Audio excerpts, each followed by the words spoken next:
Welcome to the Nitpicking Nerds. In this video, we're going to show you the strengths and the weaknesses of Abzan.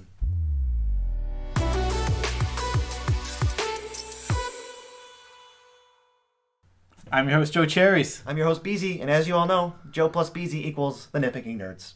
Before we begin, make sure to subscribe to our channel because our subscribers are 10% more likely to gain strengths from their dead ancestors. Disclaimer, the Nitpicking Nerds have no control over your ancestors. As opposed to all their living relatives from 1,000 years ago. They're living it. Oh my goodness, somebody forgot to lock the door. Abzan is a wedge of green, black, white. And it's an EDH, let's say, archetype with not too many commanders. There's only 6 if you don't count the partners. But there's a few things that they do well, and then there's a few things that they don't do well. So we're going to teach you what to play towards, and then if you want to play against it, what cards can you use, what strategies can you adopt to beat them or get the best of them in most situations. Well, let's start with the strengths of Abzan. Of course. First strength, recursion. Getting cards back from the graveyard. I think this is not counting instant sorceries, getting back instant sorceries, which blue and red has. Mm-hmm. These are the best for getting back permanents, especially. For permanents mostly, you mean like regrowth, eternal witness, they get back anything. Yep. Anything. Best of the best. There's like a bajillion ways to reanimate creatures from your graveyard. So the best anything. from like Karmic Guide. Karmic Guide is one of the best go-tos. Living Death is often a finisher of just, bring everything back at once. Yep. There's so many reanimates in these colors. There is literally like an endless number of like reanimate budget spells. cards like Unburial Rites to like ridiculous cards like, I don't know, let's say Rise of the Dark Realms. Yeah, there's so many. Mm-hmm. You can just keep going. Like green gets back can you get back any permanent or any. Usually it's permanent, but even if you go further back before they made that permanent rule, you just get Eternal Witness. You get anything back. You get your regrowth. There's so many regrowth effects. And like if you mix white with black or green, it usually means reanimate a creature. Yep. Bring a creature back for another go. The next strength, efficient removal. Turns out white, the color, can answer anything in Magic. Yes, white can answer anything. Black has a couple go-to answers. When you mix and match, there's a lot of really good cards. You got there's D-Spark from the newest set, even is really good. Anguished Unmaking just hits absolutely anything. Mm-hmm. There's Croson Grip, and you get Nature's Claim, hit any artifacts if you're not reliant on creatures. Texas Deluge, one of the best ward wipes in all of EDH. If you basically take any creature, any spell that you might be playing in blue-red, there's a creature that enters and does the same thing. There's like Ravenous Chupacabra, there's Exiling Graveyards, there's Gaining Life, there's Destroying Creatures, there's Milling Cards, just drawing cards, everything. Everything that you're doing with spells in most decks, this is the deck that has creatures that do it. This is a really good creature deck. That's what Abzan will always come and have a strength in creatures. Speaking of having a strength in creatures, we mentioned, this is a great toolbox combo type of deck. Very common to find. If you're playing against an Abzan deck, I would assume it has an infinite combo in it. Honestly, there's just so many creatures that are good, and they're all out at the same time. You just win, or you gain infinite life, or you deal infinite damage, or something. So a thing worth mentioning right now, if you have Protein Hulk in this archetype, you don't have to play a lot of cards to make this just work. Protein Hulk combos with actual playable good Magic cards in Abzan. You can get Karmic Guide Viscera Seer, and then you get your Hulk back, then you sack to get Revelark, and now you have infinite everything. So you just win. It's you can do all that cool stuff. And unlike in colors like Teamer, where Hulk is just you have to play Skirk Prospector to combo off. Or something that's, we're not talking about CEDH stuff, but even just that's a very common combo. There's Safi Eriksdotter and Renegade Rallier, they go infinite, and very often the card that's killing people is Blood Artist, or some Blood Artist variant like Zulaport Cutthroat, or Cruel Celebrant from War of the Spark even. You're just going to sacrifice so many creatures with these sacrifice outlets that are so crucial to some of these game plans. Drain them all out. Creature Toolbox, Court of Calling, Green Sun Zenith, Birthing Pod. These are the best of the best from War of the Spark. I keep remembering these right now. Finale of Devastation. Mm-hmm. These cards are very good at what they do. They're like Green Sun, 1 mana plus any creature you want, right into play. There's just so much. Toolbox is so hard to list what you can do with a toolbox, because the idea of a toolbox is you can go in there and you can get whatever you need for the situation. Well, the main thing is bring back to removal, it answers anything. Let's say you have Court of Calling. You can answer pretty much any threat. Potting except for the ones we'll get to. One of the coolest things in this is also you can potting a 4-drop into a 5-drop, getting Karmic Guide, getting back that 4-drop. Yeah. That's a common thing you can do. Pod use Solemn Simulacrum into Karmic Guide. Go get it again. Like, that's sweet. Yeah, there's a lot of that. There's just a lot of cool things you can do, and that's what a toolbox is. You have so many different tools at your disposal. Like a modern deck, that's a toolbox deck. Like Birthing Pod has a lot of 1-ofs, meaning like 5. This deck they're all 1-ofs, so you have way bigger toolbox. You have like a whole tool shed. Well, what's the 4th strength? 4th strength is a little less, but it's still a very strong thing you can do in these colors. +1/+1 counters. Yes. Other than Simic, this is like the thing. There's Simic, and then there's this, and it's like that's where you want to beat the counters. That's where you want to beat the counters. It's cards like Doubling Season, Hardened Scales. You get them like, out of... There's more combos like Spike Feeder, Unspeakable Symbol, very common things you'll find. Even Archangel Thune, actually, to just get one from every color. Those are all very common, like good cards. Mm-hmm. Don't try and gain Infinite Life in this format. If you put, it's really rough. I would avoid that at all costs. The Archangel Thune combo makes your creatures infinites. That's true. That is right. At least you're gonna finish them off with that. Yeah, you'll probably kill them. Yeah, most likely. Right. So that's even yet another combo to like have in the back of your head if you're going up against a random Abzan deck. Like just keep an eye out. Just keep an eye out. Yeah. If they put a Spike Feeder on the field, it's almost guaranteed. Yeah. These like Spike Feeder, Vizier of Remedies, like Safi Eriksdaughter. Those are like red flag cards that you're just like, there's a combo in here. At least Safi Eriksdaughter is just a good card outside of like the She's fact... just pretty good, but I would keep an eye out for it. So. Do a little... Yeah, I'm just saying, like, that's like, if I see a Vizier of Remedies, I'm going, okay, that's a combo card. Yeah, that only does... That doesn't do anything unless you're comboing. Right. All right. But you're chomping at the bit. I got this stupid Abzan deck in my table. They won't stop playing it. They keep living death and they winning. I don't know how to interact with them. We've got, not the baseline stuff you're expecting, but we've got... Whoosh, whoosh, whoosh. We're 3 steps ahead. This is like... We're pretty much near the baseline. Right. No.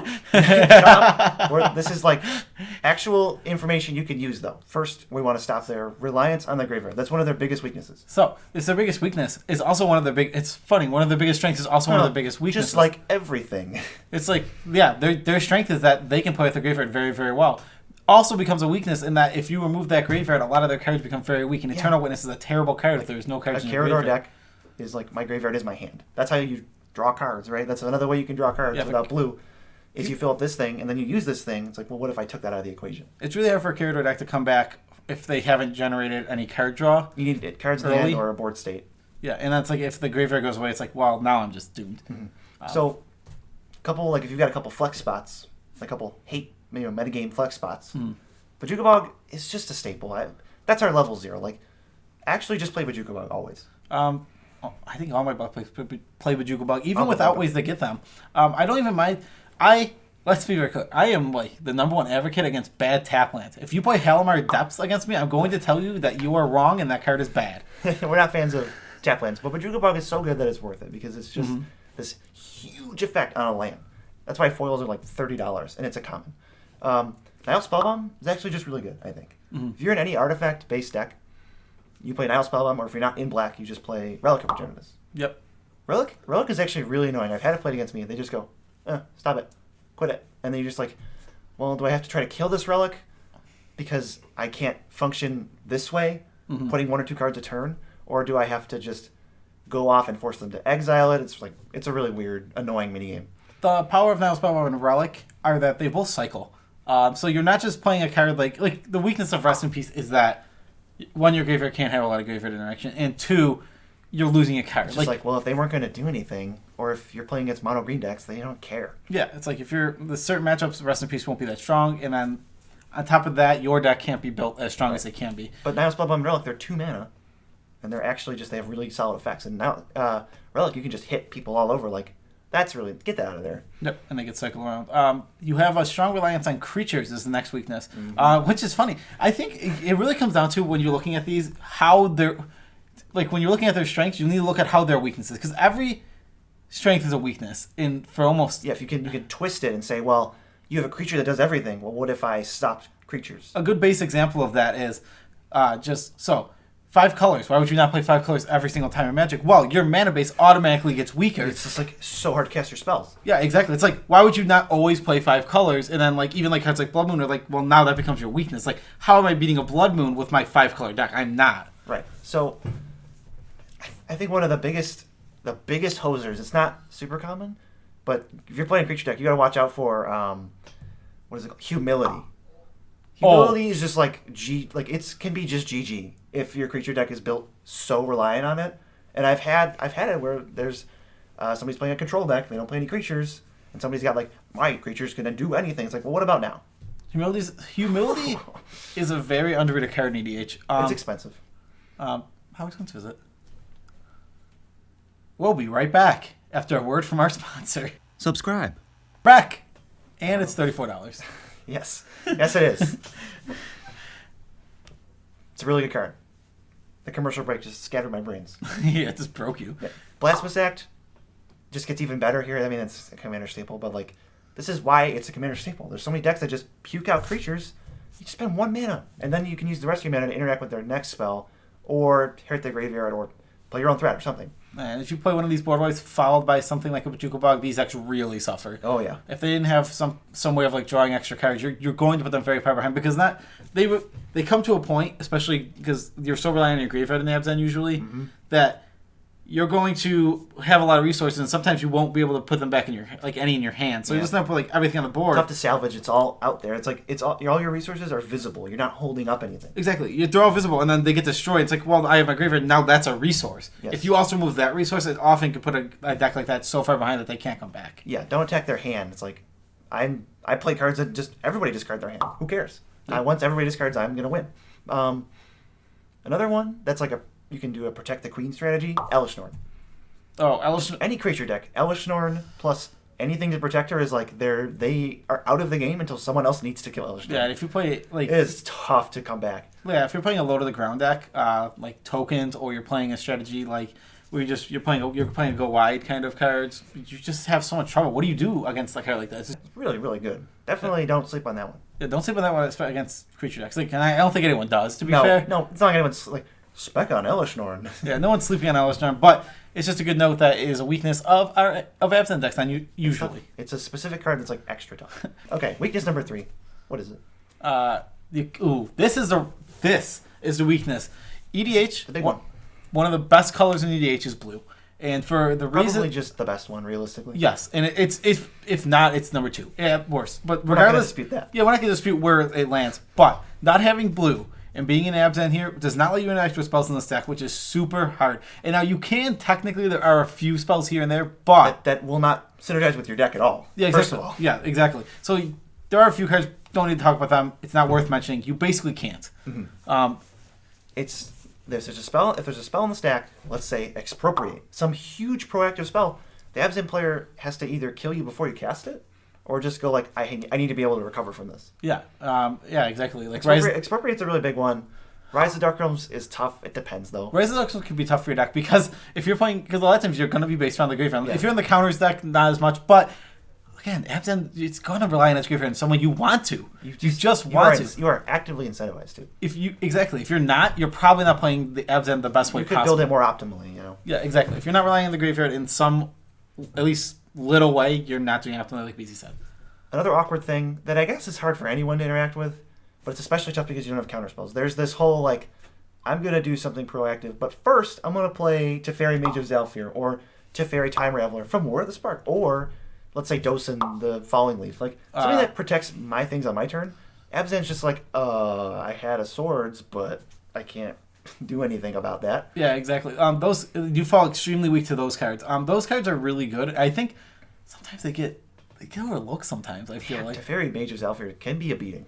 Yeah, that's like such a weakness. So those cards that say you can't play spells during my turn right now are just... You're going to have to also try to do something like... Abzan doesn't care if you're not going to kill them. Yeah. I mean, yeah, okay, that's what I'm saying. Like, but if they're going to try and combo off of that, yeah, from that point, like if you have a counter, if you're in blue, you get the counter spell. So like, hey, I can counter that. Now somebody else still has instants to hold up. Yep. Maybe I'd use my counter, but somebody else could now stop them. Real tough. The last weakness, it is reliance on several key cards in order to combo. We mentioned Protean Hulk. We mentioned Blood Artist. We mentioned Safi Eriksdottir, and even Vizier. And even, let's say, Spike Feeder. There's like these key linchpins where it's like probably going to tutor them for them every game, or try to find some version of them. So these decks can generate super amounts of value, but the thing is, going wide with creatures is not a good way. It's not good or reliable way to win in EDH, and it won't be until they make the life total start at 2. And they're not going to do that anytime soon. As Goblin Guide would be banned. And then they banned Goblin Guide. So, and Lightning Bolt. And Shock. And Flame Rift. Flame Rift is a draw. Sulfuric Vortex is the best card in the format. Oh my god. Okay. We're going to do any of that. They're not going to do that. There's too much life to be reliably killing with attackers unless you're playing... According to us, right? Do what you want, but according to us, in our universe. Oh, I'm saying you can play just an attacker's deck. It's just you can't reliably win like that. So what do we want if they're relying on a few cards and we're trying to stop them? So you're relying on these combo pieces because that's your main way of winning. So you want things like Ava Mind Sensors. There's so many tutors in black. And they're all respondable, right? At pot, I'll sacrifice creature with Birthing Pod.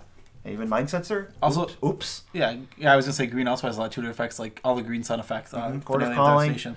And let's say you're in blue, counter spells. You need to like. This isn't just counter a thing. Mm-hmm. They're not. All cards are not created equal in Abzan. There's like tiers, right? You got to figure out what their deck's doing. Just a little like you don't need to be some kind of Sherlock Holmes, but it's like. This spell looks to me like it is very dangerous. Yes. You need to save your spells to counter that. Another good pair of cards that are just generally good in EDH, but they are especially good here, Arcane Laboratory, Rule of Law, and then to a lesser extent like Eidolon of Rhetoric. So what these guys are going to do, they stop everybody, and you need to be a deck that has a lot of cheap spells to cast on everyone's turn, and counter spells get better with these cards out. But the annoying thing is, these Abzans, they don't play at instant speed very well. So they're not going to take advantage of everybody else's turn. And they're going to try to do a lot of things on their turn, and then they just can't. So it's kill this, or you're kind of screwed. Yeah, your deck plays at sorcery speed more often than not. For sure. Well, why don't you mention your favorite card? Because I'm not going to talk about Now, if you're talking about decks that rely on a few key cards to combo, and you see them setting up some stuff, and you're just like, this is stupid. I know what's about to happen. They're going to loop with XYZ. Like, Protean Hulk dies, they win. I don't want to deal with this. Have I got a card for you? One of my favorite cards in all of Commander. I've mentioned it before, and I'll mention it again. Have you? Yes. Hide and Seek. This card is awesome. This card is the real deal. Beezy's convinced it's the real deal. Worst case, it is really good naturalized. You just tuck it. They can't recur it. That artifact enchantment is gone. For the time being, they need to find it again. The upside, though, they go end of turn, like Chord for 7. You're just like, in response, I'll Seek, find Protean Hulk, get it out of here, gain 7 life, and now you've circumvented this whole step. Where now they can't win with Protean Hulk, and they have to go Viscera Seer, Karmic Guide, Revel Arc, Payoff. They have to just find those.